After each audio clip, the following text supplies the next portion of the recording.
Pay attention to Leslie Palacios, 22 years old, laughing over dinner at the Longhorn Casino with her date. She has less than 6 hours left to live. Because Eric Ronhel Ibeta, 25, sitting across from her, smiling and ordering another round of drinks, already has darkness waiting. On this day, Leslie dreamed of graduating nursing school in just months. On this day, Eric would ensure she never saw that diploma. This is the story of one August night in 2020 that changed everything. Leslie Palacios was months away from achieving her dream. The 22-year-old nursing student had pushed through years of challenging coursework, late-night study sessions, and clinical rotations. Her mother, Araceli, watched with pride as her daughter moved closer to graduation day. Leslie's sister, Nayeli, called her best friend, not just family. On paper, Leslie had it all figured out. She balanced school with work, maintained close family ties, and still made time for friends. Her instructors praised her dedication. Her patients during clinical rotations remembered her gentle touch and warm smile. This was a young woman who genuinely cared about helping others. The pandemic had disrupted everyone's plans, but Leslie adapted. She wore her mask religiously, followed protocols, and kept pushing toward her goal. That diploma represented years of sacrifice, dreams of a stable career, and her chance to give back to a community that raised her. Friday, August 28, 2020, started like any other sweltering summer day in Las Vegas. The temperature climbed past 100 degrees. Leslie made plans for the evening, a dinner date with someone she'd known for years, someone her family trusted, someone who lived just blocks away. Everything changed when she agreed to that date. Eric Ronhel Ibeta grew up in the same neighborhood as Leslie. The families knew each other for nearly 15 years. His father, Jose Rangel, owned a modest 2-story home on Tipper Avenue where Eric still lived at 25. His younger sister and mother completed the household. On paper, Eric seemed normal enough. Young man, local connections, familiar face in the community. But beneath that surface, something darker waited. Friends would later describe concerning behavior, heavy drinking, erratic decisions, conversations that raised red flags. Weeks before that fatal night, Eric approached a friend at a restaurant. Visibly intoxicated, he asked a strange question. Would this person do him a favor someday if asked? The friend brushed it off as drunk rambling. That casual promise would haunt him when Eric called to collect. The two families lived just blocks apart in Whitney, an area once called East Las Vegas. Everyone knew everyone. Trust came easily. That familiarity would prove deadly. Nearly midnight on Friday, August 28th, Eric's truck pulled into the Longhorn Casino parking lot. Built in 1989, the casino catered to locals seeking low-key gambling and dining. Leslie and Eric walked past slot machines toward the Chuck Wagon restaurant. Surveillance cameras captured everything. She wore a mask. Following pandemic guidelines, he'd forgotten his face clearly visible on camera. They appeared comfortable together, laughing and talking as they settled into their booth. The couple ordered dinner and multiple alcoholic drinks. Nothing seemed unusual. Staff noticed no arguments or tension. After an hour and a half, they left around 1:30 Saturday morning. Leslie carried a bag of leftovers. They had animated but friendly conversation walking to Eric's truck. Most people would call it a night there, but in a city that runs around the clock, the couple's evening was just beginning. 20 minutes later, they arrived at Putter's Bar and Grill on East Charleston Boulevard. The time was approximately 2 in the morning. More drinks flowed. Staff couldn't pinpoint exactly when they left, but the couple kept moving. Their third stop was Bourbon Street Sports Bar. Surveillance there caught them drinking beers and taking tequila shots. Hours of alcohol consumption began taking visible effect, especially on Leslie. But they stayed together, seemingly getting along. Finally, just before 5 in the morning, Eric's truck pulled onto the street in front of his family's home. The sun would rise soon. Leslie was showing clear signs of heavy drinking, struggling to walk. Eric helped her from the vehicle, supporting her weight as they moved toward the house. Security cameras across the street captured it all. The couple still appeared to be on good terms. Eric guided her inside. His father's truck sat in the driveway. The family was home, preparing for their day. What happened next was pure evil. Inside that 2-story home, Eric took Leslie upstairs to his bedroom. His father, Jose, worked in the garage downstairs. Jose had plans to take his wife to a church event that morning. His younger daughter slept in her room. Nobody fully witnessed the couple's arrival. 30 minutes passed. Then Jose heard movement on the stairs. According to Jose's later testimony, Eric appeared shirtless, dragging something wrapped in a bedsheet.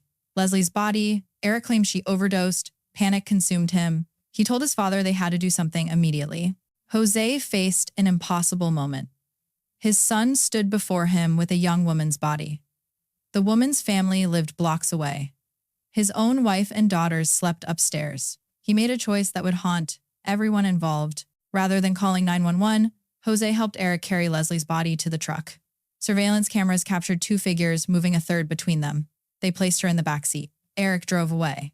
Jose grabbed a hose and began spraying the walkway outside. He would claim later he wasn't consciously destroying evidence, just acting on shock and instinct. But the cameras told a damning story. A father helping his son dispose of evidence. A cover-up captured in high definition. Saturday afternoon, Leslie's family grew worried. She never came home from her date. Araceli and Nayeli tried calling repeatedly. No answer. Text messages went unread. Except one. Nayeli received a strange message from Leslie's number. "I need to tell you some shit." "What happened?" Nayeli replied immediately. Silence. No response ever came. The family contacted Las Vegas Metro Police Department. Officers told them they needed to wait 24 hours before filing a missing person report.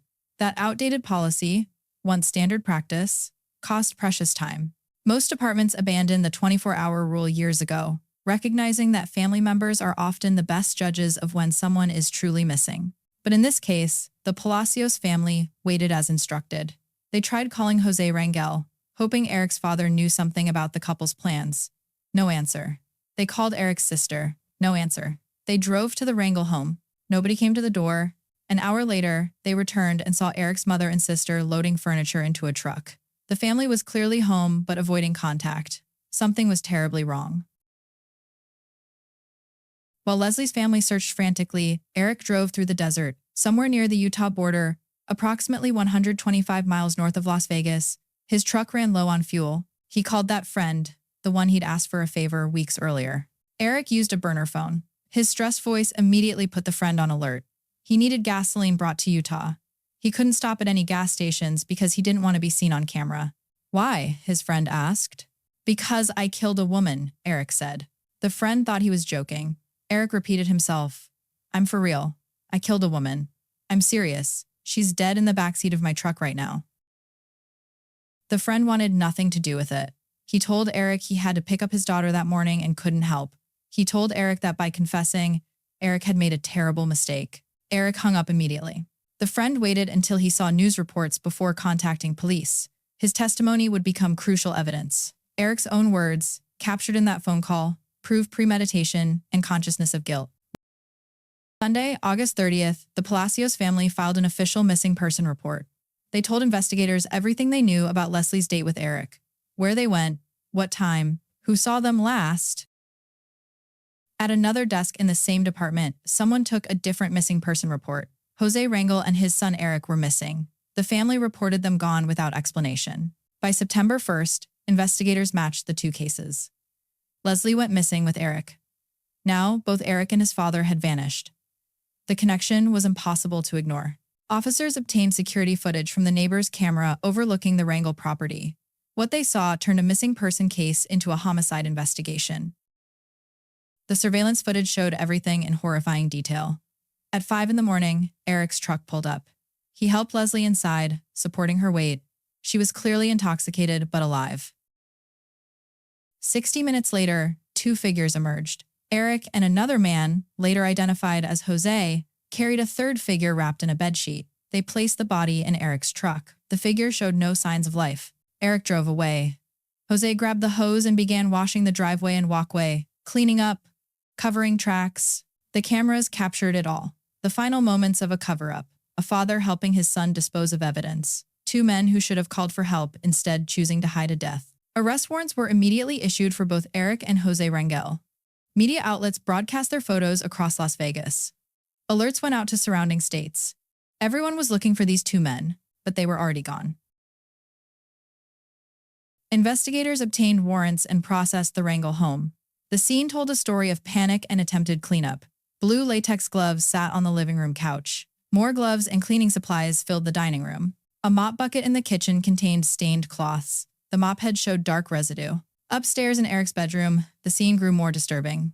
Someone had torn the room apart. The fitted sheet was missing from the mattress, never recovered. Dark stains marked the bare mattress. Blood drops spattered Eric's shirt hanging nearby. Eric's wallet remained in the room. His identification sat untouched. No money, but all his cards stayed behind. A casino player's card in his name sat on the dresser. In the bathroom, investigators found blood spatters on the floor. Someone had attempted cleaning but missed spots. Every surface told the story of a desperate cover-up. Leslie's family drove past the house during the investigation. Yellow police tapes surrounded the property. Their worst fears were confirmed. This was now a crime scene. Their daughter, their sister, their best friend was gone. September 9th, 2020. Members of the Moapa Tribal Police, Red Rock Search and Rescue, and Las Vegas Metro Police discovered Leslie's remains. The location was in Moapa Valley, near Valley of Fire State Park, approximately 60 miles northeast of Las Vegas. Her body lay 25 feet down a dirt road off Valley of Fire Highway, hidden behind a bush in a wash. The desert sun and heat had ravaged her remains over 10 days. Insects had caused significant damage. Identification initially came from matching her clothes, the striped top and blue jeans seen on surveillance footage. But something else was wrong. Leslie was found without pants. Her underwear had been put back on incorrectly, twisted, wrong, as if someone unfamiliar with women's clothing had tried to redress her. Her jeans sat in another bush nearby. The medical examiner took her remains for autopsy. Due to the extreme heat and decomposition, determining exact cause of death proved impossible. The desert had destroyed too much evidence, but the manner of her death was clear. Homicide. September 10th, the day after her body was found, Leslie's family and friends gathered for a memorial service. Hundreds attended. The young nursing student who dreamed of helping others would never get that chance. Her mother, Araceli, spoke through tears in Spanish, pleading for justice. Her sister, Nayeli, vowed never to rest until everyone responsible faced consequences. Friends shared memories of Leslie's kindness, her determination, her bright future stolen away. The community felt the loss deeply. This wasn't a random stranger. Leslie grew up here. Everyone knew her family. The Rangels lived just blocks away. These families shared 15 years of history. Birthday parties, holidays, casual conversations at the store. That familiarity made the betrayal cut deeper. 3 months passed. No sign of Eric or Jose. No debit card transactions. No cell phone pings. No witness sightings. They had vanished completely into Mexico. Then, January 19th, 2021, Jose Rangel appeared at the San Ysidro Border Patrol Station near San Diego, California. He turned himself in. Agents arrested him immediately and contacted Las Vegas authorities. Jose waived his Miranda rights. He waived any extradition fight. He wanted to come home to his family. When asked about Eric, Jose could only say they split up in Mexico months ago. He hadn't heard from his son since. Investigators described Jose as cooperative, but his initial story minimized his involvement. Then they showed him the surveillance footage. Confronted with video evidence of his actions, Jose's story changed. He confessed to more details. According to Jose's testimony to investigators, he was working in the garage early that morning. He planned to take his wife to church in a couple hours. He heard Eric and Leslie enter the house and stumble upstairs. 30 minutes later, Eric came down shirtless, dragging Leslie's body wrapped in a bedsheet. Eric claimed she overdosed and died. He panicked, insisting they had to do something with the body immediately. Jose said he helped get the body outside to protect his wife and daughters from seeing it. He noticed no obvious injuries on Leslie. No blood. No vomit. She was partially dressed, pants missing, underwear twisted wrong. They placed her in Eric's truck.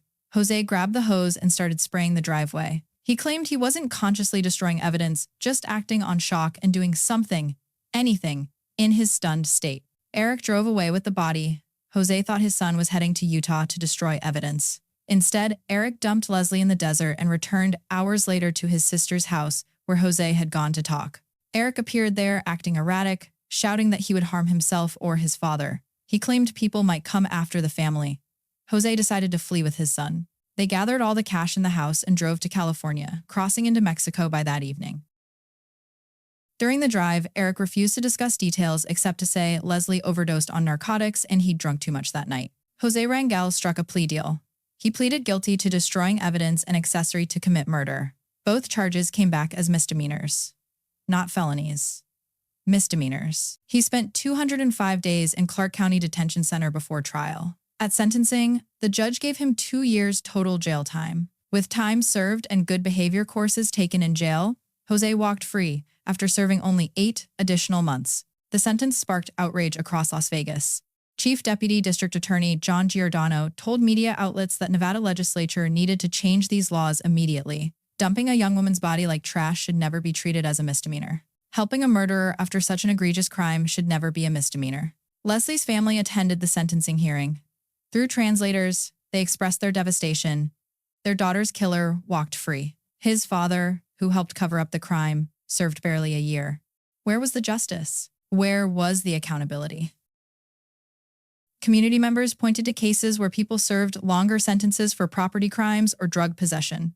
Yet helping dispose of a murder victim's body earned less than 2 years? The disparity felt wrong. The injustice burned. Leslie deserved better. Eric Rangel Abeta remained missing for nearly 4 years.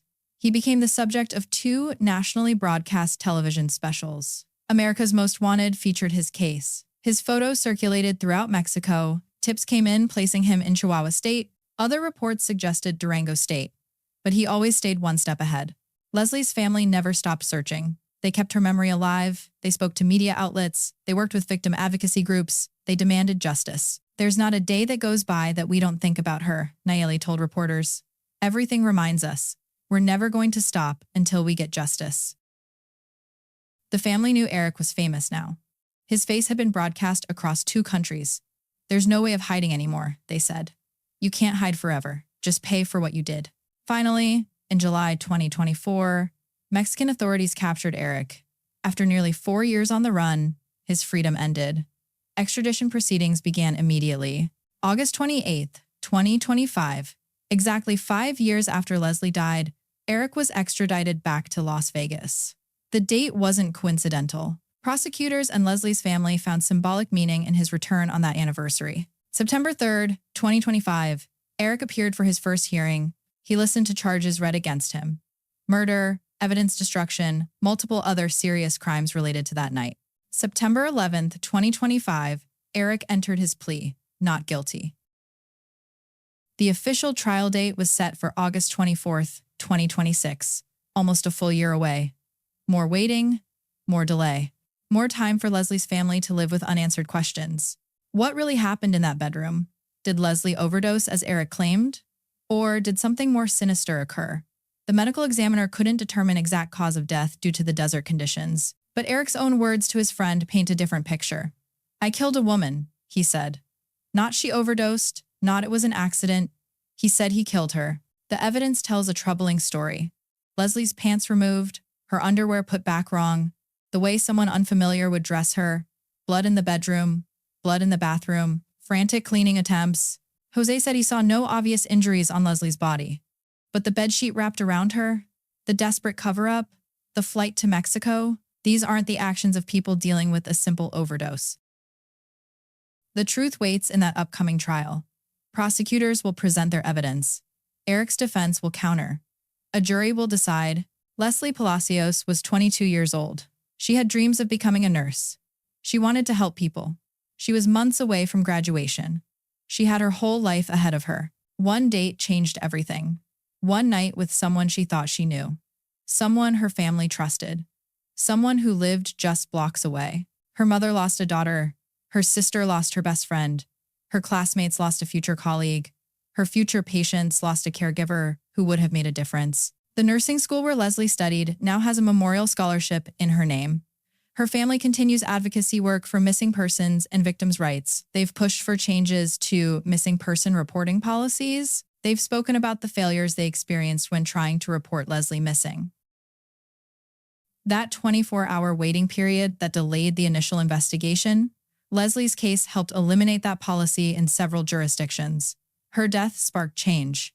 But her family would trade every reform for just one more day with her. As this story goes to publication, Eric Rangel Abeta sits in Clark County Detention Center awaiting trial. His father, Jose, walks free. Having served his misdemeanor sentence, Leslie Palacios lies in her grave, robbed of her future. The August 2026 trial date approaches slowly. Leslie's family prepares to finally hear the full story of what happened that night. They'll sit in a courtroom and listen to evidence. They'll watch Eric face judgment, Whatever the verdict, nothing brings Leslie back. No sentence restores what was stolen. No punishment undoes that August night. But maybe, finally, there will be answers. Maybe the truth will emerge. Maybe justice, delayed for 6 years, will finally arrive. If you have any information about this case, contact Nevada State Police at 755-684-2644. Every detail matters. Every piece of information helps. Leslie Palacios deserves justice. Her family deserves answers. And Eric Rangel Abetta deserves to face the consequences of what happened in that bedroom. The cameras captured his final moments of freedom. They documented the cover-up. They preserved the evidence. Now a jury will decide his fate. Stay vigilant. Stay aware. Because sometimes the greatest danger comes from the people we think we know best. The neighbors we trust. The families we've known for years. The boy next door who isn't what he seems. Leslie's story reminds us that evil doesn't always look like a stranger in the dark. Sometimes it wears a familiar face. Sometimes it shares dinner before it destroys everything. Keep watching, keep questioning, and never stop demanding justice for those who can no longer speak for themselves.